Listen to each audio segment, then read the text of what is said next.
कि कैसे हम अपनी लाइफ में प्रोफेशनल और पर्सनल बैलेंस रखें। सबसे पहले तो बैलेंस रखने की चिंता ही छोड़ देनी चाहिए। जब हम ये सोचते हैं कि हमें बैलेंस करना है, मान लीजिए मेरे सिर पे आपने कुछ सामान रख दिया और अब बोला बैलेंस रख के करके चलो, मुझे क्या होगा? स्ट्रेस, टेंशन हो जाएगी कि मुझे इस सामान को, इस बोझ को बैलेंस करके चलना है। तो सबसे पहले तो उस बैलेंस की टेंशन हो जानी है। तो बैलेंस करना है, इसे छोड़ दो। हमें अपनी नेचुरल जिंदगी जीनी है। और नेचुरल जिंदगी जीने के लिए क्या है कि देखो, अभी हम सभी यहाँ यंग वर्क फोर्स बैठी है, सभी यंग हैं अपनी अपनी लाइफ में। 60 की उम्र तक तो हम बड़ा अच्छे से काम कर लेते हैं, है ना। 60 ईयर की एज तक हमारी बचपन और जवानी बड़े अच्छे से बीतती है, बड़ी तेजी से बीतती है। लाइफ में चैलेंज शुरू होते हैं 60 के बाद, और फिर हमारी जिंदगी 4 चरणों से गुजरती है। अब ध्यान से सुनना क्या क्या होता है। 60 ईयर्स की एज के बाद में हमारा संस्थान हमें रिटायर कर देता है। यही लॉ बना हुआ है, नियम कानून यही है। हम कितने भी प्रभावशाली पद पर, अपने पोजीशन पर यहाँ रहे हों, अपने संस्थान में, अपनी इंडस्ट्री में, 60 के बाद इंडस्ट्री को हमारी ज़रूरत नहीं रहती। इंडस्ट्री हमें रिटायर कर देती है। तो पहला फेज शुरू होता है।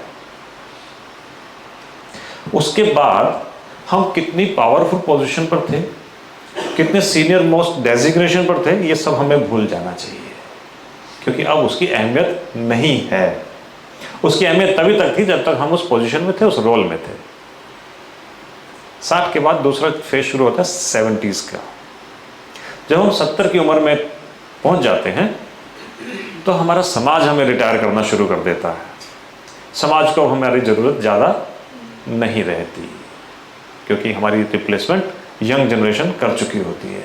जिस संस्थान में हमने काम किया, अपनी उम्र बिताई, वहाँ पर भी यंग जनरेशन आ चुकी है, जनरेशन चेंज हो चुकी है। अब वो हमें पहचानती नहीं है, तो हमारी उनको ज़रूरत नहीं होती। तो हमें अपने लाइफस्टाइल को वहाँ पर सेकंड मोड में चेंज करना चाहिए। थर्ड फेज शुरू होता है 80s के बाद, जब हम 80 की उम्र में पहुँचते हैं। उस समय हमारा परिवार हमें रिटायर करना शुरू कर देता है। हमारे परिवार को हमारी ज़रूरत नहीं रहती, क्योंकि 80 के बाद डॉक्टर्स की ज़्यादा चक्कर लगने लगते हैं। जनरेशन गैप इतना बढ़ चुका होता है, थर्ड जनरेशन परिवार में आ चुकी होती है, तो हमारा परिवार हमें रिटायर करना शुरू कर देता है। उससे हमारी ज़रूरत नहीं होती। तो उस समय हमारे ग्रैंड चिल्ड्रंस, हमारे चिल्ड्रंस कभी कभी मिलने आए, ना भी आए, अपनी लाइफ अपने तरीके से जी रहे हो, तो हमें उसकी आदत डाल लेनी चाहिए। चौथा चरण शुरू होता है 90s के बाद। यदि भाग्यशाली रहें और 90 की उम्र तक पहुँचे, तो अब कौन रिटायर करना शुरू कर देगा? हमारे इंडस्ट्री ने रिटायर कर दिया, समाज ने कर दिया, परिवार ने कर दिया, और अब बॉडी, यानी कि ये प्रकृति, हमारी प्रकृति हमें रिटायर करना शुरू कर देती है। अब प्रकृति को भी हमारी ज़रूरत नहीं होती। तो हमें इससे शिक्षा ये लेनी चाहिए कि पर्सनल लाइफ में और प्रोफेशनल लाइफ में हम कैसे अपना बैलेंस बनाकर चलें। आज हर किसी के पास वर्कलोड इतना है कि वो 12-12 घंटे काम करता है, अमूमन करता है। नहीं करेंगे तो चलता नहीं है। 100 से 150 से 200 ईमेल हमारे पास तो रोजाना आती है, एटलीस्ट 200 ईमेल्स पर डे। 6 से 8 घंटे की ऑनलाइन मीटिंग पर डे, तो 12 घंटे, मतलब कहने का मतलब घर में भी आके काम करना पड़ता है। और हम ये कहते हैं कि जो जब टेक्नोलॉजी का आविष्कार हुआ है ना, जब से ये ऑनलाइन मीटिंग्स आई हैं, ये जूम, टीम और ये गूगल मीट, इसके बाद तो लाइफ बहुत ज़्यादा बिजी हो गई है। क्योंकि पहले क्या होता था कि कॉन्फ्रेंस रूम में आके मिल लेते हैं, ऐसी मीटिंग हुआ करती थी कि हर कोई आता था कॉन्फ्रेंस रूम में, पर्सनल इन पर्सन मीटिंग हुआ करती थी। आपकी अवेलेबिलिटी ऑफिस में है तो आप मीटिंग में रहोगे, नहीं है तो नहीं रहोगे। अभी ऑनलाइन मीटिंग का ज़माने के बाद में आप कहीं पर भी ट्रैवल कर रहे हो, मोबाइल पे आपको ऑनलाइन रहना पड़ता है। तो इसके फ़ायदे भी हुए। आपका कम्युनिकेशन फास्ट हो गया, डिसीजन मेकिंग फास्ट हो गई है, आपकी पंक्चुअलिटी बड़ी हो गई है। 12 बजे की मीटिंग शेड्यूल हुई है, 12:02 तक यदि नहीं आए तो आप लेट माने जाते हो। अदरवाइज पहले 12:10 तक भी आप कॉन्फ्रेंस रूम में आ रहे होते थे तो चलता था। तो एफिशिएंसी भी बढ़ी है, एक्यूरेसी भी बढ़ी है। इतने एडिक्ट हो गए हैं, हम कह रहे हैं ज़िंदगी ख़राब हो गई है। मोबाइल ने नहीं करी, हमने खुद ने करी है। हमने उसकी एडिक्शन ले ली है। रात को सोने जाएंगे तो मोबाइल चेक करके सोएंगे, सुबह उठेंगे तो फिर से सबसे पहला काम यही करेंगे, जैसे पता नहीं क्या लॉटरी लगी है, 1 करोड़ की लगने वाली थी, तो रात को मैसेज आना था, आया कि नहीं आया चेक करना है। हमें एडिक्शन हो गया है। तो सबसे पहला काम हमें ये करना पड़ेगा, मोबाइल को कर्स करने की बजाय उसको ब्लेस करें। मोबाइल ने हमारी ज़िंदगी को आसान किया है, कम्युनिकेशन के माध्यम आसान किए हैं, है कि नहीं है? आज आपका बच्चा कहीं पर भी आप उसको देख सकते हो, बात कर सकते हो। नहीं था तो नहीं था ना। कुछ कहना चाह रहे हैं, बताएं। सर कम्युनिकेशन से बड़ा ये मान सकते हैं, लेकिन इससे ना लॉसेस भी हैं। अभी एम्स की और जैसे अभी सफदरजंग की भी रिपोर्ट आ रही टेस्टिंग कि कम्युनिकेशन की वजह से क्या हो रहा है, रडार सिग्नल से जाता है जो भी है कम्युनिकेशन। चिड़िया बर्ड्स जो हैं ये मर रही हैं, लोग वाइब्रेट ही रखते हैं। दूसरा, बच्चों के लिए इतना मिसयूज हो रहा है कि वो अब पेरेंट्स क्या कर रहे हैं कि उनको फ़ोन दे रहे कि आप ऑफिस स्कूल लेके जाओ, स्कूल में बात करो, ये करो वो करो। बच्चे अगर घर में 4 लोग बैठे हैं तो बच्चे टीवी या बाहर अपना वैसा विकास नहीं कर रहे, फिजिकली जो एक्टिविटी करते हैं वो फ़ोन में लगे हुए हैं। तो वो कहाँ तक फिर पॉजिटिव है? बच्चों को मोबाइल दिया किसने है? बच्चों को मोबाइल दिया किसने है? मैं वही कह रहा हूँ, वो पेरेंट्स ने दिया। पेरेंट्स ने। तो गलती किसकी? पेरेंट्स की, है ना। लेकिन उसका मैं वही बता रहा हूँ, वो भी एक मिसयूज ही हो गया ना कि वो बढ़ गया। मैं वही कह रहा हूँ, हमने एडिक्शन कर ली है उसकी। हाँ। हमने उसका मिसयूज कर लिया है। हाँ। टेक्नोलॉजी अच्छी है, अगर आप किसी भी टेक्नोलॉजी का मिसयूज करेंगे, आपके पास कार है, मोटरसाइकिल है, आप उसको ओवर स्पीड करते हो, मोटरसाइकिल को बिना हेलमेट पहने चलाते हो और तेज चलाते हो, तो रिस्क आपका है, गलती मोटरसाइकिल की नहीं है। सिमिलरली आज बच्चे मोबाइल के बिना खाना नहीं खाते, ये सच्चाई है। लेकिन मैं कभी भी किसी के घर में भी जाता हूँ और अक्सर अगर देखता हूँ तो कोई बच्चे के हाथ में मोबाइल दी, मैं पेरेंट्स को जरूर टोकता हूँ कि इसकी आदत खराब ना करें। तो बात आपकी ठीक है, लेकिन गलती है किसकी? पेरेंट्स की है। मैंने देखा है 6-6 महीने का जो बच्चा होता है ना, पेरेंट्स उसके हाथ में मोबाइल में वीडियो गेम लगा के देते हैं ताकि मेरी टेंशन कम हो जाए, बच्चा लगा रहेगा। सच्चाई है कि नहीं है? सब इत्तेफाक रखते हैं ना।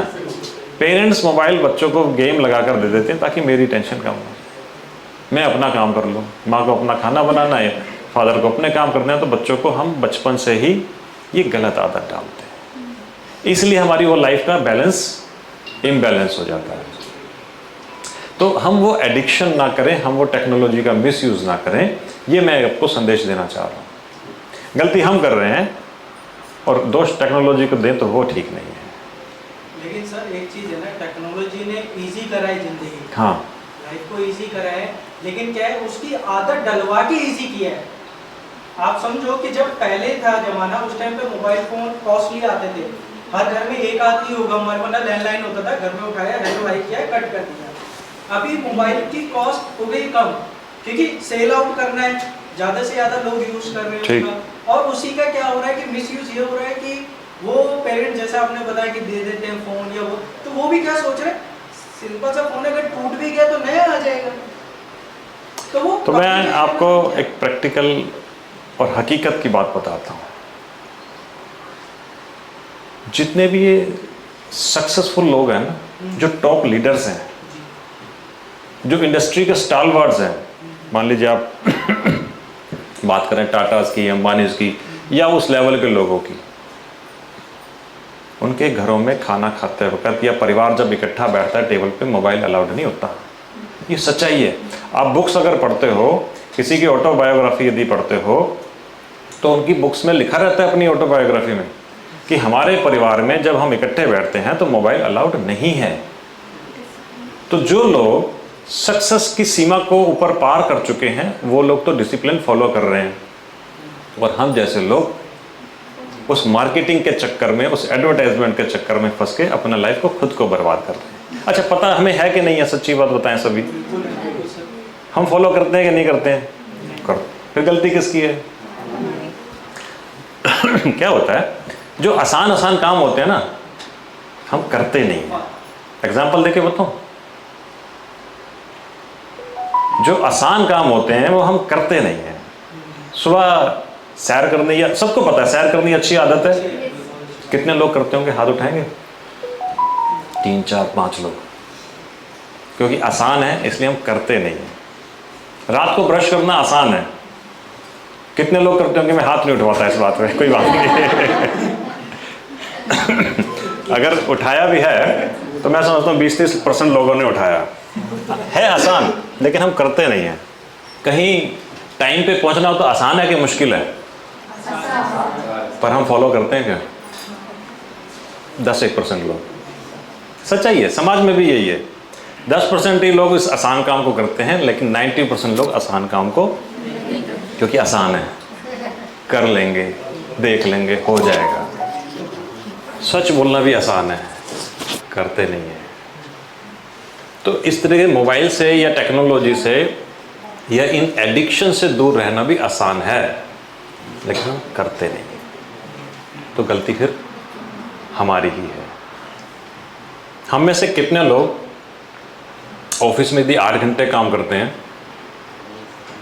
तो उस 8 घंटे में से अपने पर्सनल व्हाट्सएप, अपनी पर्सनल ईमेल्स या अपने पर्सनल फैमिली सर्कल में, फ्रेंड सर्कल में कितना टाइम बिता देते होंगे?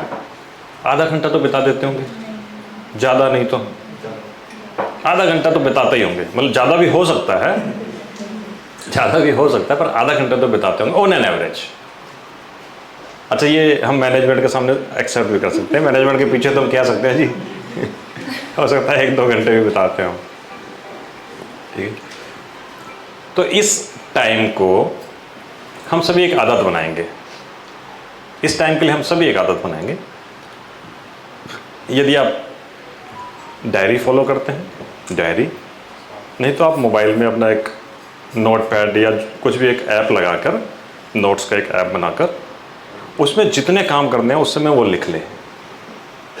जब भी आपके पास फ्री टाइम होता है, आपकी मीटिंग शुरू होनी है, आपके पास 5-7 मिनट है, आपका लंच टाइम जल्दी फिनिश हो गया, आपके पास 10-1 मिनट है, ठीक है, उस समय आप अपने वो सारे ज़रूरी काम लिख लें, चाहे हार्ड कॉपी में चाहे मोबाइल में, ताकि शाम को जब आप फ्री हों ऑफिस के काम से, वो सारे पर्सनल काम आपको याद हों। नहीं तो होता कि हम उस समय इसलिए कर लेते हैं कि शाम तक भूल ना जाए, माइंड ऑक्यूपाइड रहता है ना, शाम तक हम भूल ना जाए, इसलिए हम वो प्रोडक्टिव काम को, ऑफिस के काम को पर्सनल कामों में यूज़ करते हैं। फिर घर जाके हम डिस्टर्ब होते हैं, फिर हम पर्सनल लाइफ में प्रोफेशनल मिक्स करते हैं और सुबह में हम प्रोफेशनल में पर्सनल मिक्स कर रहे होते हैं।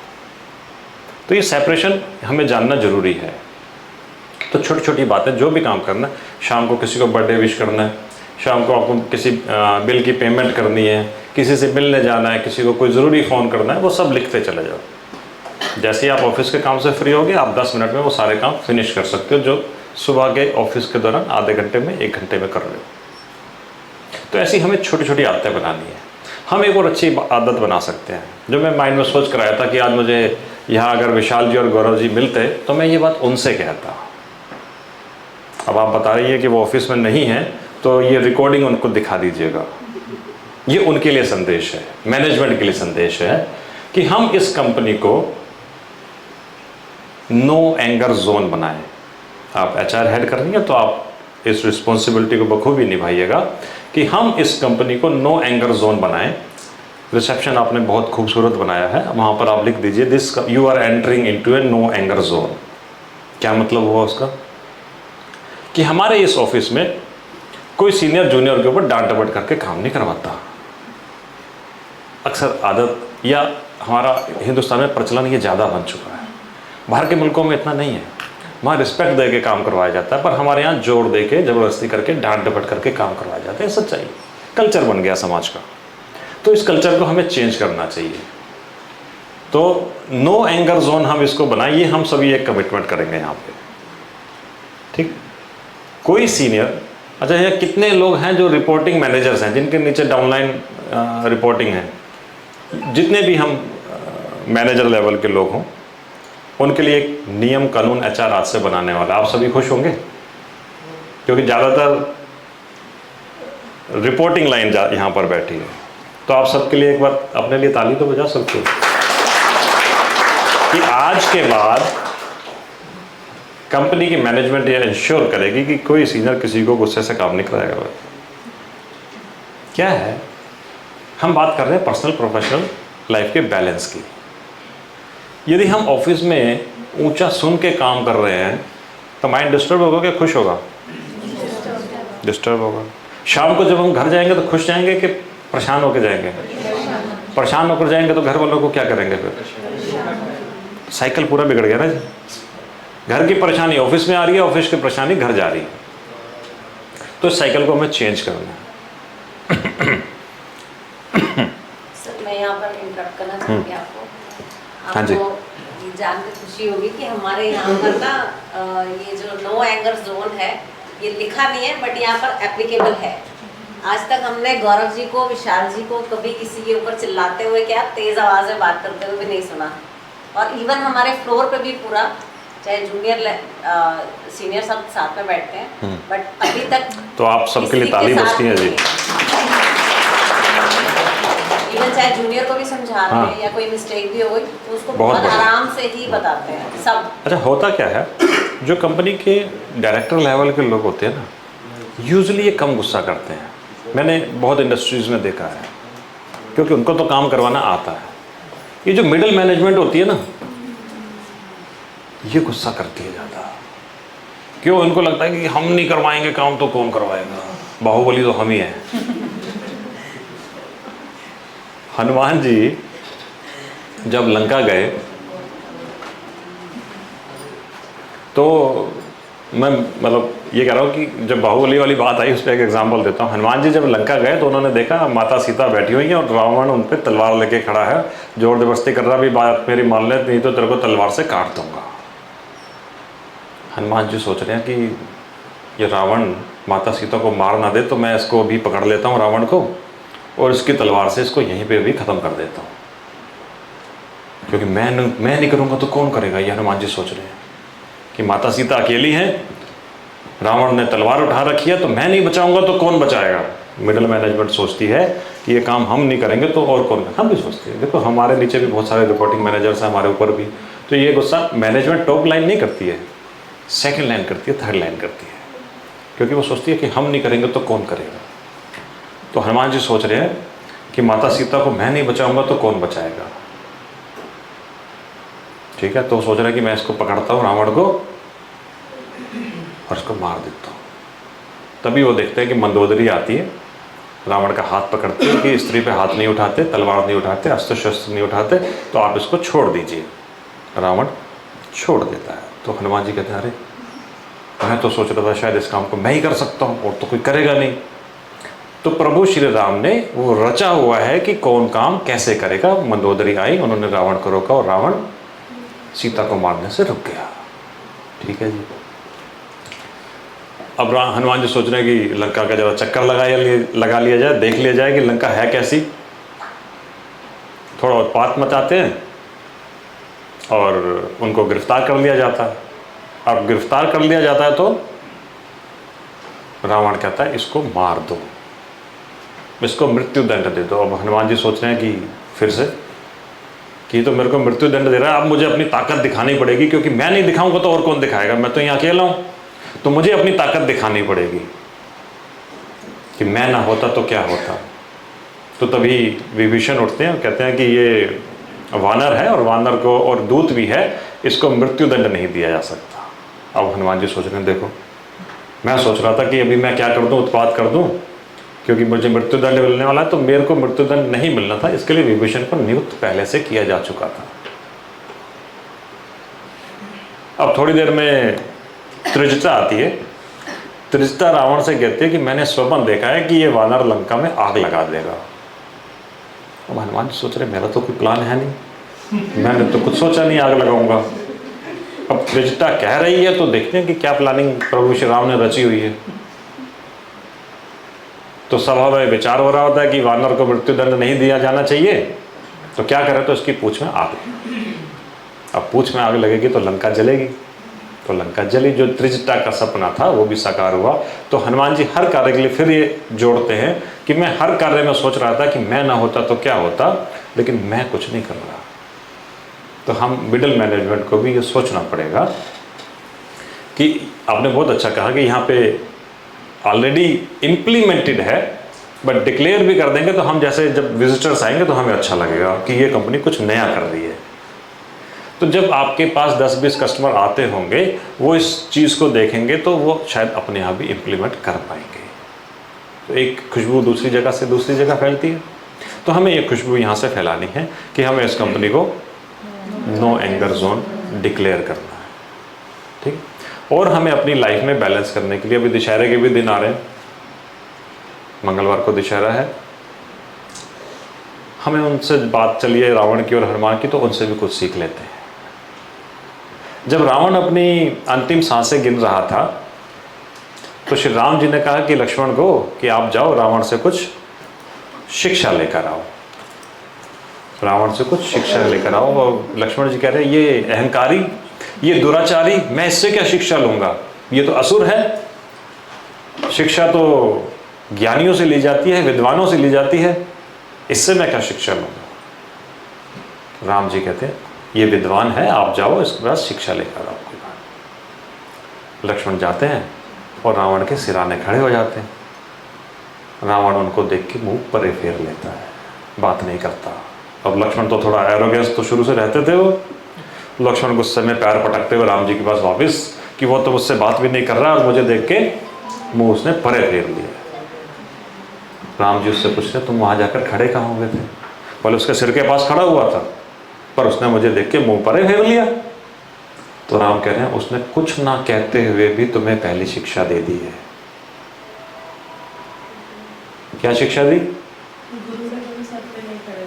तालियां बजाओ मैडम के लिए। रावण ने कुछ ना कहते हुए भी तुम्हें शिक्षा दे दी है कि गुरु के सिरहाने नहीं खड़े होते ज्ञान लेने के लिए, उसके चरणों में खड़े होते। अब तू जा उनके चरणों में खड़ा हो। तो लक्ष्मण जी फिर जाते हैं, रावण के चरणों में खड़े होते। तो रावण उनको 3 शिक्षाएं देते हैं। कौन कौन सी हैं सुनिए किसी ने? बता दे तो इफेक्टिव है, मतलब फिर मेरा बताना अच्छा है यदि आप लोगों ने नहीं सुनी। इसे हम अपने जीवन में अप्लाई करें। बात तो भले वो लक्ष्मण और रावण का एक प्रसंग यहाँ दिया है, लेकिन ये हमारी अपनी पर्सनल और प्रोफेशनल लाइफ को बैलेंस करने के लिए शिक्षा है। रावण पहले शिक्षा देता है कि शुभस्त शीघ्रम, शुभ काम को शीघ्र कर लेना चाहिए। अक्सर हम क्या करते हैं, जो अच्छे काम होते हैं उनको पोस्टपोन करते हैं।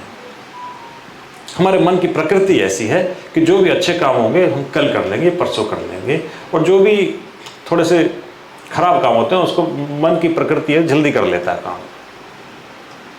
तो जो शुभ कार्य हो शीघ्र कर लेना चाहिए। रावण कहता है कि मेरे मन में कई बार ये विचार आया कि मैं उस युद्ध को समाप्त करके संधि कर लेता हूं, पर मेरे एरोगेंस ने, मेरे ईगो ने, मेरे एटीट्यूड ने मुझे ये कभी करने नहीं दिया। तो आज मैं मृत्यु के शैया पर हूं, तो शुभस्त शीघ्रम, शुभ काम को देरी नहीं करनी चाहिए, जल्दी। दूसरी शिक्षा रावण ने दी कि कभी किसी को कमजोर नहीं समझना चाहिए। हम भी हमारे रिपोर्टिंग लाइन को कमजोर समझते हैं ना, कि इस पे तो मेरा बस चलता ही है। भाई किसी भी मैनेजर के नीचे डाउनलाइन जो रिपोर्टिंग लाइन है उस पर तो उसका बस चलेगा। पोजिशनल पावर के कारण रिपोर्टिंग लाइन अपने मैनेजर की सुनेगी, उससे आर्ग्यूमेंट नहीं करेगी। दूसरे भले मैनेजर से आर्ग्यूमेंट कर ले, अपने डायरेक्ट रिपोर्टिंग मैनेजर से कभी कोई आर्ग्यूमेंट, क्योंकि पोजिशनल पावर है ना। तो हमें इस पोजिशनल पावर को पर्सनल पावर में चेंज करना है। क्या फर्क है जी दोनों में? ये जितने संत महात्मा हैं इनके पास कोई पोजिशनल पावर नहीं है। ये किसी व्यक्ति को कोई पैसा तो देते नहीं, रादर लेते ही होंगे। ये किसी का कोई व्यक्तिगत लाभ तो करते नहीं, पर्सनल, हाँ। लेकिन इनके पास पर्सनल पावर है, तभी लोग इनके पास खींचे चले आते हैं, तभी लोग इनके लिए पूरा डिवोटेड हो जाते हैं, अपनी जिंदगी भी पूरी सरेंडर कर देते हैं। क्यों? पर्सनल पावर है, पोजिशनल पावर नहीं है। कोई भी जो किसी भी धर्म के साथ, सत्संग के साथ जुड़ा है, कोई रिपोर्टिंग लाइन तो है नहीं, कोई आमदनी या सैलरी तो वहाँ से मिल नहीं रही, लेकिन एक डेडिकेशन है, डिवोशन है, क्योंकि पर्सनल पावर है। तो वही रावण दूसरी शिक्षा दे रहा है कि कभी किसी को कमजोर नहीं समझना चाहिए। वो कहते हैं कि मैंने वरदान मांगा हुआ है कि संसार की कोई भी वस्तु मेरी मृत्यु नहीं कर सकती, लेकिन वरदान मांगते वक्त मैंने वानर और मानव इन 2 श्रेणियों को इतना तुच्छ समझा कि ये तो मेरा क्या बिगाड़ लेंगे, तो मैंने इनसे अमृत का वरदान नहीं मांगा, वानर और मानव से। आज उन्हीं के कारण मेरी मृत्यु हुई। तो कभी किसी को कमजोर नहीं समझना चाहिए। तीसरी शिक्षा वो कहता है कभी किसी को अपना भेद नहीं बताना चाहिए। विभीषण को मेरा भेद पता था कि मेरी नाभि में अमृत है, वहां तीर लगेगा तो मैं मर जाऊंगा। आज उस भेद के कारण मेरी मृत्यु हो रही है। तो अपने जो सीक्रेट्स हों, अपनी जो बातें हों, वो अपने तक रखें, क्योंकि एक हमारे मुंह से जो बात निकलती है वो दूसरे तक पहुंचते तक, तीसरे तक पहुंचते तक बात का स्वरूप बदल जाता है। और जब बात का स्वरूप बदल जाता है तो फिर माहौल भी बदल जाता है। बात कही किस संदर्भ में होती है, समझी किस संदर्भ में जाती है और कम्युनिकेट किसी और संदर्भ में होती है, तो माहौल बदल जाता है। फिर पॉलिटिक्स शुरू हो जाती है इंडस्ट्री में, है ना। तो ये पॉलिटिक्स भी मैं समझता हूँ अगर इतना अच्छा माहौल है तो आपके यहाँ कम होगी, लेकिन अगर है तो हम एज ए मैनेजमेंट ये भी प्रयास करें हम छोटी छोटी बातों की पॉलिटिक्स में ना जाए। अक्सर मैनेजमेंट कानों से देखती है, कानों से मैनेजमेंट, कैसे, क्या मतलब हुआ इसका? है जी, जिसने भी जो जाके बोल दिया वही सच है। जिसने जो जाके बोला, मैनेजमेंट कानों से सुनती है और उसी से देखती है, क्योंकि मैनेजमेंट पास देखने के लिए इतने सारा समय नहीं होता। मान लीजिए आपकी 10 फैक्ट्रियाँ 20 फैक्ट्रियाँ चल रही है, मैनेजमेंट कहाँ कहाँ जाके देखेगी? नहीं भी चल रही तो 10 एक फंक्शन तो चल रहे हैं, डिपार्टमेंट तो चल रहे हैं, किस किस को जाकर देखेगी? तो मैनेजमेंट कानों से देखती है। तो इसके चलते कुछ ना कुछ मिसअंडरस्टैंडिंग भी क्रिएट होती है, कुछ ना कुछ कंपनी में पॉलिटिक्स भी क्रिएट होती है, जिससे हमारी पर्सनल लाइफ भी और प्रोफेशनल लाइफ भी डिस्टर्ब होती है। तो हमारी कोशिश ये हो कि जब भी हम बात करें नपीतुली बात करें, बैक बाइटिंग ना करें, किसी की पीछे से ग्रम्बलिंग यानी वो गिला शिकवा जो चुगली होती है वो ना करें, ठीक है, जिससे हमारा माहौल अच्छा बना रहे। और शाम को जब हम ऑफिस से घर जाएं तो उस पॉजिटिव एनर्जी के साथ जाएं जिस पॉजिटिव एनर्जी के साथ सुबह आते हैं। नहीं तो शाम तक यहाँ पर काम करते करते एनर्जी हमारी ख़त्म, और जब हम घर जाते हैं तो एक एग्जॉस्टेड एनर्जी के साथ में, और फिर घर की टेंशनें अलग, फिर सुबह आएंगे तो फिर से टेंशन लेकर आएंगे। तो ना तो घर के साथ इंसाफ कर पा रहे हैं, ना तो ऑफिस के साथ इंसाफ कर पा रहे हैं। तो ये हमारी वर्क लाइफ और पर्सनल लाइफ, पर्सनल और प्रोफेशनल लाइफ में बैलेंस बनाने के लिए हम इन छोटी छोटी बातों का ध्यान रखेंगे तो हमारा घर भी हमारा नो एंगर, अच्छा घर में भी लगा लेना नो एंगर जोन। ऑफिस में भी तो लगाएं तो घर में भी तो लगाएंगे ना, लग सकता है। दीदी बताएगी, उसके लिए दीदी बताएंगी कि हम घर में भी नो एंगर जोन का बोर्ड कैसे लगाएं और कैसे इम्प्लीमेंट करें। जब आपने कहा ना यहाँ इम्प्लीमेंटेड है, वहाँ ज़्यादा जरूरी है, क्योंकि वहाँ पर्सनल पावर है, पोजिशनल पावर नहीं भी है, वहाँ काम पर्सनल पावर से होना है। जब तक हम घर में विचार नहीं बना के चलेंगे, देखो मतभेद तो भले हो, मैं कहता हूँ मनभेद नहीं होने चाहिए। डिफरेंस ऑफ ओपिनियन तो सभी की रहेगी, लेकिन मनों में भेद नहीं होना चाहिए, ठीक है। तो इसके साथ मैं अपनी बात को यहीं पूरा करता हूँ। आगे घर में हम कैसे ये नो एंगर जोन बनाए, दीदी आप उस पर हमें बताएं। Thank you. को ये तो बहुत डिफिकल्ट टास्क लग रहा होगा कि घर में नो एंगर जोन बनाना। वहाँ पे तो हम तरह तरह के, यहाँ पे तो साथी फिर भी मैनेजेबल हो जाते हैं, लेकिन घर में नहीं हो पाते हैं, है ना, क्योंकि आपको पता है एक बोला तो रिएक्शन तैयार है। यहाँ पे तो पता है कि वो चीज़ लिमिटेड हो जाती है बहुत, है ना। एक्सचेंज ऑफ हीट ब्लोज जो होता है वो इधर कम होता है, घर में बहुत ज़्यादा होता है ना। तो अब घर में नो एंगर जोन आप कैसे बना सकते हो? पहली चीज़ तो ये कि एक चीज़ हम ध्यान रखें कि पूरा दिन, जैसे हम सभी सीखते भी हैं कि जो बीत गया सो बीत गया, कल का हमको पता नहीं, ठीक है। पूरा दिन में चाहे कोई भी बात हो, ऊपर नीचे कोई भी बात हो, live your day like a princess. क्यों प्रिंस और a princess? Why? Life is too short. Life is too short, exactly. और अ किंग और a queen, live your day like a king और अ क्वीन। क्योंकि जैसे अभी बताया कि जो बहुत टॉप लीडर्स होते हैं उनमें क्या खासियत होती है, वो अपना एक भी क्षण वेस्ट नहीं करते, है ना। परिवार के साथ भी इतना बिजी है, पूरे वर्ल्ड में उनकी कारोबार चल रही है, लेकिन पूरे फैमिली के साथ फिर भी वो क्वालिटी टाइम स्पेंड करते हैं, राइट। क्वालिटी टाइम मीन्स जितना देर भी हमारा कम्युनिकेशन हो रहा है, वो कम्युनिकेशन इतना पावरफुल हो कि सामने वाले को वो एक एनर्जाइज कर जाए, ठीक है ना, चाहे वो हमारे चिल्ड्रन है या फिर हमारा स्पाउस है या घर में और भी लोग हैं, तो हमारा कम्युनिकेशन इतना इफेक्टिव हो उनसे, और वो कम्युनिकेशन आपका पावरफुल तब होगा जब आप में पर्सनल पावर होगी। और वो पर्सनल पावर जनरेट कैसे होती है ना, जनरेशन भी तो है ना पावर की। So how this power, internal power is generated, उसके लिए आपको एक माइंड में ट्रिगर पॉइंट चाहिए, राइट, एक इग्निशन पॉइंट चाहिए, तब जाके वो पावर आपकी जनरेट हो पाती है, रिलीज हो पाती है। सो मॉर्निंग में उठते ही आपको क्या एक एफर्मेशन लेनी है, जैसे कि I am a powerful soul, या फिर जैसे मैंने बताया कि I have to live my whole day like a great queen. क्यों? ग्रेट क्वीन क्या करती है, या ग्रेट किंग क्या करता है, कोई भी बात आती है ना उनमें वो लचते नहीं है, वो बहुत ज़्यादा उसकी डिस्कशंस नहीं करते, बिकॉज हमारे साथ क्या होता है, कोई भी ऊपर नीचे हो गया ना, हम 10 फोन घुमा देते हैं, मेरे साथ ये हो गया, मेरे साथ ये होगा, मुझे ऐसा बोल दे, मुझे वैसा बोल दिया, होता है ना। This is how we decrease our personal power, ठीक है।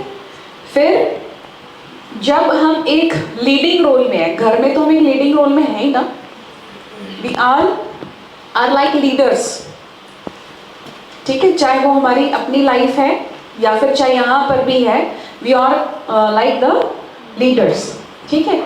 तो लीडर्स क्या करते हैं, बहुत हाई अप्रोचेज होती हैं, एक ग्रेट लीडर की क्या होती है, हाई अप्रोचेज होती हैं। नेगेटिव में भी क्या निकाल लेते हैं वो, पॉजिटिव निकाल लेते हैं। उनका मेंटल सेटअप ही इस तरीके का बन गया होता है कि वो नेगेटिव में भी क्या ढूंढेंगे, पॉजिटिव ढूंढ लेंगे, या फिर कोई नेगेटिव बात होगी उसको पॉजिटिविटी से वो चेंज कर देते। उनमें वो क्षमता होती है, एफिशिएंसी होती है, और उनकी एफिशिएंसी से धीरे धीरे वातावरण जो है, चाहे वो कहीं भी रहेगा, वो इफेक्ट आना शुरू हो जाता है, ठीक है ना। अब आपके सामने कोई नेगेटिव बातें कर रहा है, आपके बारे में उल्टा सीधा बोल रहा है, ठीक है, जो चीज़ आपने की भी नहीं है तब भी बोले जा रहे हैं, ठीक है ना। फिर आपको क्या होता है, इरिटेशन होती है, फिर रिएक्शन में बदल जाती है वो चीज़ें, ठीक है। वो फिर एक चीज़ हुई, फिर दूसरी हुई, तीसरी हुई, फिर क्या होता है, वो चीज़ें माइंड में बैठनी शुरू हो जाती हैं कि मेरे साथ इसने ऐसे भी किया था, अब भी ऐसे, अब भी ऐसे होता है ना ऐसा, ठीक है। लेकिन जब हम एक बहुत हाई एनर्जी मोड में रहेंगे, हम क्या करेंगे, एक हाई एनर्जी मोड में भी रहेंगे। हमारे ब्रह्मा कुमारी में एक चीज़ सिखाते हैं कि कोई आज आपको बातों से दुख दे रहा है, ज़रूर पिछले जन्म में उसने भी आपने भी क्या किया होगा, उसे कहीं ना कहीं दुख दिया होगा, वो अपना हिसाब लेने आया है, हिसाब तो चुकाना पड़ेगा, ठीक है। हाँ जी, कुछ ऐसी बातें छोटी छोटी पहुंच गया हूँ, ऐसी बात होती है तो माइंड में क्लिक हो, नहीं फिर उस टाइम पे क्या लेट हो गया तो वहीं से अपने आप को समझाए कि जरूर कोई ना कोई ऐसी बात हुई होगी जो वो मेरे साथ ऐसा। और वैसे भी एक चीज मैं बताऊं, अगर हमारी जो चेकिंग होती है ना, हम कितने पावरफुल हैं उसकी चेकिंग कब होती है, हम कितना कंट्रोल कर सकते हैं। और एक युद्ध के मैदान में आपकी कितनी क्षमता है वो कब चेक होती है, जब लोग आपकी फेवर में होते हैं या अगेंस्ट होते हैं। एक मूवी के अंदर हीरो का टाइटल कब मिलता है, जब वो सारे ओपोनेंट्स को क्रॉस करके दिखाता है। वो उस टाइम पे अपनी पर्सनल पावर से करता है, पोजिशनल पावर से नहीं करता वो, है ना। तो अपनी पर्सनल पावर से वो सारे जो भी ओपोनेंट्स उसके अगेंस्ट हैं, तो आपकी तारीफ करे तो कोई आप खुश मतलब फूले नहीं समा रहे, लेकिन 10 लोगों ने आपको कुछ बोल दिया तो आपका मूड खराब हो गया, ठीक है। लेकिन ऐसे में भी अपने को क्या चेक करना है, क्या मैं 10 लोगों की इस तरीके की बातें अपने लिए झेल सकता हूँ। अगर मैं झेल सकता हूँ तो मैं विनर हूँ। आज पूरे दिन का मैं विनर बन गया आज, ठीक है ना। तो ये चीज हम सामने वाले को भी उस एंगल से, पॉजिटिव एंगल से देखेंगे ना, ये मेरा चेकर है, ये मेरा क्या है, टीचर है।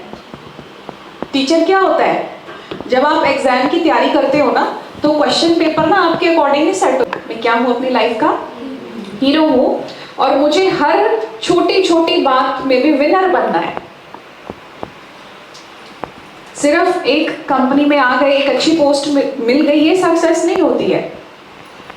लेकिन पूरा दिन में छोटी छोटी बात में भी मैं विन कर गया तो इससे क्या होगा, आप खुद देखेंगे आपकी मेंटल पावर धीरे धीरे एनहांस होना शुरू हो जाएगी। फिर आपको बातों का असर आना खत्म हो जाएगा, आप अपने आप को मैनेज कर सकोगे। ठीक है। और आज के टाइम में हाईली अनप्रेडिक्टेबल कंडीशंस आती हैं जो आपने कभी सोची भी नहीं थी, व्यक्तियों से भी,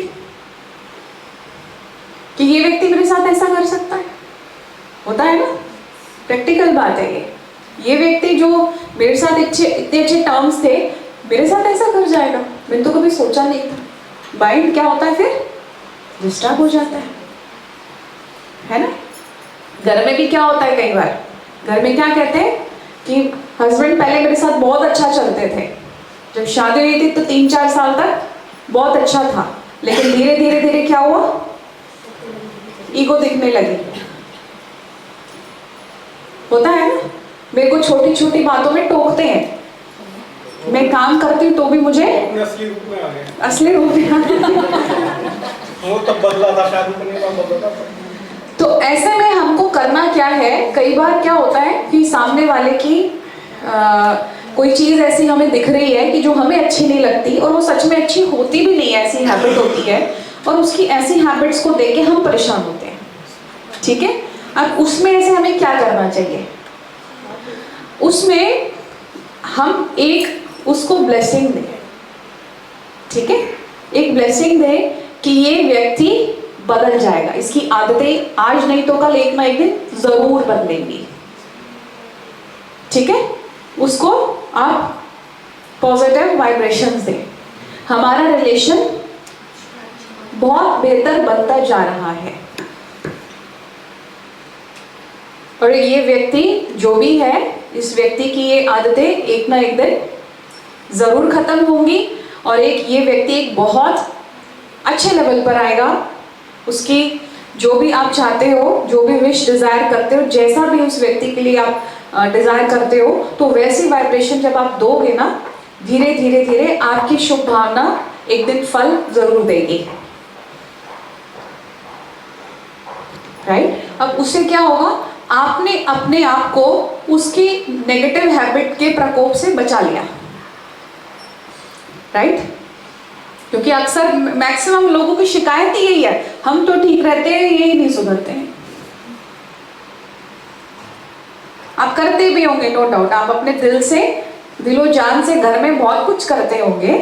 ठीक है, घर को संभालते हो, नहीं तो कई बार क्या होता है, घर में छोटी छोटी बातों पे यही झगड़ा होता है। विशेष जो हमारी लेडीज है कि मैं घर में भी काम करती हूँ, घर जाके खाना भी बनाऊंगी, है ना, थक जाती हूँ, ये टीवी देखते रहते हैं, मोबाइल में लगे रहते हैं, इनको कोई मतलब नहीं है घर में। होता है ना। फिर ऐसे में देख करके फिर हम क्या होते हैं, अंदर ही अंदर ज्वालामुखी, है ना, बनना शुरू हो जाता है, फिर एक दिन ब्लास्ट होता है। ठीक है। तो ऐसी यदि चीजें हम देखें तो हम अपने आप को वो नहीं होने दें, डिस्टर्ब नहीं करें। ठीक है। एक चीज को पॉजिटिव, इस चीज को कैसे, अपने आप को कैसे संभालें कि भगवान ने मुझे इतनी क्षमता दे रखी है कि मैं सुबह से लेकर रात तक अकेली कर सकती। ऐसे में अपने आप को हम क्या करें, फिर से खड़ा कर लें। समझ में आया। नहीं तो क्या होता है, फिर हम एक्सपेक्ट करते हैं, क्यों, इनकी जिम्मेवारी नहीं है, या उसकी जिम्मेवारी नहीं, अकेले मैं ही घर संभालती रहूं, है ना। फिर इन बातों को लेके हमारा माइंड क्या होता है, डिस्टर्ब हो जाता है। ठीक है। लेकिन अब ये चीज हमें निकालनी है। जब आप सुबह से लेकर रात तक कि मेरे में इतनी एफिशिएंसी है, मैं एक रोल मॉडल हूँ घर के लिए, मैं सारे काम अकेले मैनेज कर सकती हूँ, जब मैं बच्चों को संभाल सकती हूँ तो वो भी हस्बैंड भी क्या है मेरे लिए, समझ लो बच्चा ही है, ठीक है ना। तो जब एक एटीट्यूड हम उस तरीके से चेंज करेंगे तो क्या होगा, धीरे धीरे धीरे आपकी ये हाई पावर्स जो है उसको धीरे धीरे टच होंगे कि ये देखो मेरे को बोलती नहीं है लेकिन करती अकेले है। धीरे धीरे धीरे उसमें भी बदलाव आना शुरू होगा। इसलिए ऐसे में आप बोलकर नहीं चुप हो जाएं, थोड़े टाइम के लिए वाइब्रेशंस दें कि ये भी बदल जाएंगे, ये मेरे सहयोगी बनेंगे। अभी तो काम नहीं कर रहे हैं घर में, मेरा हाथ नहीं बटा रहे हैं, ना किचन में कोई काम कर रहे हैं, लेट हो जाता है ना, सुबह बच्चों को तैयार भी करना है। तो अब ये भी क्या होंगे, एक ना एक दिन अवश्य बदलेंगे और ये मेरे बहुत अच्छे सहयोगी बनते जा रहे हैं, ठीक है। तो घर में अगर हस्बैंड कोऑपरेटिव है तो इन लॉज की प्रॉब्लम आ जाती है, कहीं ना कहीं प्रॉब्लम तो रहती है ना कि नहीं ये हस्बैंड तो ठीक है पर ये जो मेरी सासू माँ है ना, इनकी वजह से घर में बड़ा क्लेश होता है, इनकी वजह से हम दोनों में झगड़े हो जाते हैं, हस्बैंड वाइफ में झगड़े इनके कारण हो जाते हैं क्योंकि वो कुछ आके उनके कान में बोल देती है। होता है कि नहीं होता है, होता है कि नहीं होता है, कई बार घर में जनरल बात है, ठीक है। तो एक चीज है, जब भी हम कुकिंग करते हैं ना, एक चीज जब कुकिंग करते हैं, कुकिंग करते टाइम आप चाहे उस समय एक अच्छे गीत चला लीजिए, फिल्मी नहीं, डिवोशनल, ठीक है। तो जैसा अन्न वैसा मन, जो वातावरण आपकी बातों से नहीं चेंज हो रहा, तो जब भी हम चाहे डिवोशनल सॉन्ग चलाते हैं या कोई ऐसा अच्छा सॉन्ग चलाते हैं तो हमारे मन की स्थिति कैसी होती है, अच्छा सॉन्ग सुनते हैं मूड खराब होता है मान लो, तो एकदम से अच्छा सॉन्ग चलाएंगे तो क्या होगा, मूड अच्छा हो जाता है, ठीक है।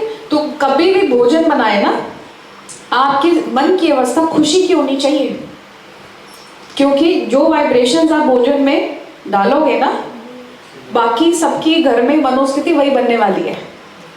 दुखी होके बनाएंगे तो मनोस्थिति क्या होगी। मंदिर का प्रसाद इसलिए बोलते हैं ना, मंदिर में भी तो वही चीज बन रही है लेकिन उसको प्रसाद कहते हैं।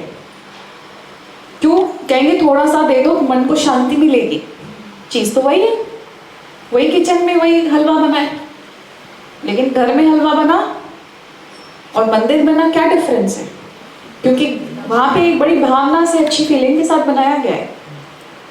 तो घर में भी तो प्रसाद बन सकता है ना। तो जहां पर आप वर्बली काम नहीं कर सकते, मतलब इस तरीके से आप नहीं कर पा रहे हो, तो वहां जब भी आप कुकिंग कर रहे हो, नॉन वेजिटेरियन की बात नहीं कर रही मैं क्योंकि वो ऑलरेडी उसमें हाई नेगेटिव एनर्जी होती है, साइंटिफिकली भी बहुत हाई एनर्जी होती है, ठीक है। ऐसा भोजन परमात्मा स्वीकार नहीं करता है, सीधी सी बात है, ठीक है। तो जब भी आप भोजन बनाएंगे तो जो वाइब्रेशंस हैं आपकी क्या होनी चाहिए, पॉजिटिव, बहुत हाई एनर्जी की, कि ये भोजन जो भी खाएगा उसके डिवाइन संस्कार जागृत होंगे। डिवाइन, क्योंकि एक्चुअली हम डिवाइन है, ओरिजिनल पावर हमारी क्या है, डिवाइन है। तो हम सबके घर में जो भी ये भोजन खाएगा ना, उसके जो संस्कार है वो बहुत डिवाइन बनेंगे, बहुत श्रेष्ठ बनेंगे, ठीक है। सबका मन क्या होगा, शांत होगा, क्योंकि बच्चे आजकल बहुत चंचल हैं, सुनते नहीं हैं। आप कितना भी समझाओ, बहुत एरोगेंट है आजकल के बच्चे, चीजें उठा के भी पेरेंट्स को मारना शुरू कर देते हैं, उल्टा बोलते हैं, ठीक है ना। तो आज के ये बड़ी समस्या है आज के टाइम में। तो ये चीज जो कंट्रोलेबल है वो भोजन के वाइब्रेशंस पर कंट्रोलेबल है, राइट। तो ऐसे जब भी आप भोजन बनाते हैं, सुबह कुकिंग करके आए तो एक डिवाइन वाइब्रेशन के साथ, चाहे आप कुछ भी चला सकते हैं, डिवोशनल सॉन्ग होना चाहिए, कोई अच्छा मोटिवेशनल गीत भी हो सकता है, ऐसी बात नहीं है। आपकी एनर्जी का, आपके मन की स्थिति वो अच्छी होनी चाहिए कि परमात्मा की ऊर्जा इस भोजन में आ रही है और ये भोजन बहुत क्या हो रहा है, सुपर एलिवेटेड एनर्जी के साथ चार्ज हो रहा है। वही पानी भी कर सकते हैं यही चीज, क्योंकि हमारी बॉडी जो है 70% से भी ज़्यादा क्या है, इसमें पानी है। और रेशियो देखिए, 70% बॉडी में पानी है और धरती पर भी क्या है, 70% पानी है। है ना। तो और पानी जो है, आप देखो सर्दी के अंदर आप ठंडा पानी पिएंगे तुरंत रोंगटे खड़े हो जाते हैं, इतनी जल्दी पानी का असर होता है ना। तो ऐसे ही वाटर चार्जिंग टेक्निक आप घर में भी प्रयोग कर सकते हैं। वाटर लीजिए, ठीक है, बोतल में, या फिर ऑफिस में भी कर सकते हो कि उस सुप्रीम पावर की एनर्जी इस पानी को क्या बना रही है, बहुत प्योर बना रही है, बहुत डिवाइन बना रही है, बहुत पावरफुल बना रही है। इस भोजन को, इस पानी को जो भी पिएगा, चाहे उसमें शांति, प्योरिटी के वाइब्रेशंस डाल दो, भर दो। हाथ से तो नहीं डालने हैं, सिर्फ संकल्प शक्ति से डालने हैं कि वो वाइब्रेशंस आ रही है। क्यों? क्योंकि हमारा माइंड जो है ना एनर्जी के साथ टैप होता है, ठीक है, एनर्जी के साथ क्या होता है, टैपिंग हो जाती है। तो आप जैसे ही ये संकल्प करेंगे कि जैसे आप एफएम सुनते हो, तो एफएम में भी जो बटन दबाते हो उसी के साथ ही आपका एफएम चैनल टैप हो जाता है ना, बटन दबाते ही होता है विद इन सेकेंड्स। ऐसे ही हमारा माइंड भी है, विद इन सेकेंड्स बटन दबा दो, एनर्जी के साथ टैप हो जाएगा। आप कौन सी एनर्जी के साथ टैपिंग चाहते हो वो आपके ऊपर है, राइट। तो ऐसे ही कि परमात्मा से निकलती हुई प्योरिटी एंड पॉजिटिव शांति की वाइब्रेशंस इस पानी के अंदर जा रही है। जो भी इसको पिएगा उसका माइंड बहुत हाईली डिवाइन होगा, बहुत प्योर होगा, वो शांत होगा। तभी मंदिर के अंदर इतने से अमृत की भी वैल्यू है। हम हाथ में इतना सा भी पानी ले लेते हैं, क्या कहेंगे कि अमृत है ये, है ना। तो ये अमृत आप घर में, ऑफिस में भी बना सकते हैं। इस तरीके से आप अपने घर में वाइब्रेशंस थ्योरी के प्रयोग से अपने घर के वातावरण को, लोगों के संस्कारों को चेंज कर सकते हैं, राइट। तो ये, और मेडिटेशन में भी आपको यही करना है कि परमात्मा से निकलती हुई सफेद रंग की किरणें, व्हाइट कलर की, क्योंकि व्हाइट में क्या होता है, सातों रंग होते हैं। तो व्हाइट कलर की रेजेस मेरी पूरी बॉडी में फैल रही है। अंदर की जितनी भी नेगेटिविटी है, क्योंकि पानी गंदा होता है, तो पीछे से पानी चालू कर दोगे तो क्या होता है, गंदा पानी निकल जाता है और साफ पानी भरता जाता है। तो हमारे अंदर भी बहुत सारा डर्ट हम एक्यूमुलेट करके रखते हैं, वो जब तक सफाई नहीं करोगे वो अंदर ही रहेगा, ठीक है। तो इसलिए परमात्मा की एनर्जी कहीं पर भी, ऑफिस में बैठे हो, आप घर में भी हो, गाड़ी चला रहे हो, कहीं पर भी, कि उसकी एनर्जी मेरे अंदर आ रही है और वो पॉजिटिव एनर्जी, डिवाइन एनर्जी मेरे अंदर के सारे किचड़े को बाहर निकाल रही है, right. And now I am highly charged with super divine powers, right. इस तरीके से हमें घर में भी, कहीं पर भी इस तरीके की प्रैक्टिस करनी है। चाहे 2-4 मिनट भी कर ले, बहुत इफेक्टिव होता है। 5 मिनट का मेडिटेशन 3-4 घंटे तक इफेक्ट रहता है उसका। 1 मिनट का 1 घंटे तक लगा लो, 1 मिनट भी किया 1 घंटे तक उसका इफेक्ट होता है। आप 1 मिनट से स्टार्ट कर दो, फिर धीरे धीरे उसकी टाइम ड्यूरेशन बढ़ा दो। इस तरीके से ये सारे चेंजेस छोटे छोटे लेवल पे आप करेंगे, आपकी जो समस्याएं हैं वो आप देखोगे। जब हम हाई इलेक्ट्रिसिटी होती है तो वहाँ पे क्या होता है, हाई इलेक्ट्रिसिटी जोन होता है, वहाँ पे केबल्स होती हैं हाई करंट की, ज़रा सा टच करो तो क्या होता है, करंट लगता है, वो चीज़ें आ नहीं पाती हैं। तो आपकी हाई वोल्टेज अंदर से होगी, एक्चुअली में हाई वोल्टेज ही हो जाती है अंदर, क्योंकि आपकी जो सेल्स हैं बॉडी के वो हाईली चार्ज हो जाते हैं, है ना। इलेक्ट्रोमैग्नेटिक इफेक्ट तो होता ही है ना। तो वो हाईली चार्ज्ड इलेक्ट्रोमैग्नेटिक इफेक्ट जब आपकी बॉडी उस फ्रीक्वेंसी पर वाइब्रेट करती है, ऑटोमेटिकली नेगेटिव चीजें दूर से ही झटका खा करके दूरी हो जाती है। फिर ये है, प्रैक्टिकल में है ऐसा। तो ये चीज आप अपनी लाइफ में प्रैक्टिकली करके देखें। ये सारी चीजें प्रैक्टिकल है, ऐसा नहीं सुना और भूल गए, करके देखना आज से, राइट। हाँ जी। टोन, वे ऑफ टॉकिंग जो है वो थोड़ा पोलाइट करना है, उसको कैसे उसको ठीक कर सकते हैं, मतलब उसको अच्छा से बात करें, उसे जो भी लोग अच्छे बोलते लगते हैं, करते हैं जो बोल रहे हैं, तो उसको कैसे स्ट्रीमलाइन कर सकते हैं। आप जैसे ही आपको कम्युनिकेशन करना है ना, एक चीज़ आप माइंड में ज़रूर ट्रिगर करें कि मेरे को प्यार से बात करनी है, मेरे को अगला जो सामने वाला बोल रहा है वो अगर उस वे में बोले अच्छा भी बोलेगा तो उसको लगेगा कैसा बम्बार्डमेंट हो रही है, सामने वाले की बात कर रहे हो ना, है ना। कईयों की टोन होती है ऐसी, ठीक है, पर उसमें क्या करते हो वो तो उनका संस्कार है, ठीक है, उसमें आप तो चेंज नहीं कर सकते ना उनको, ठीक है। बट कई क्या है, हमें ऐसे टाइम पर संस्कारों को जैसे बताया ना, मतभेद होता है लेकिन मनभेद नहीं होना चाहिए। कईयों का होता है तो हम उस चीज़ को एक्सेप्ट कर लेते हैं, ठीक है ना, क्योंकि आपको पता है, एक चीज़ मैं बता देती हूँ, हकीकत है, मिर्ची जो होती है ना, चाहे आप उस पर शुगर की कोटिंग कर दो, तल लो, कुछ भी हो, अंदर से कैसे रहती है। और ये जो संसार है ना, ये भी वैरायटी है, सभी मीठा बोले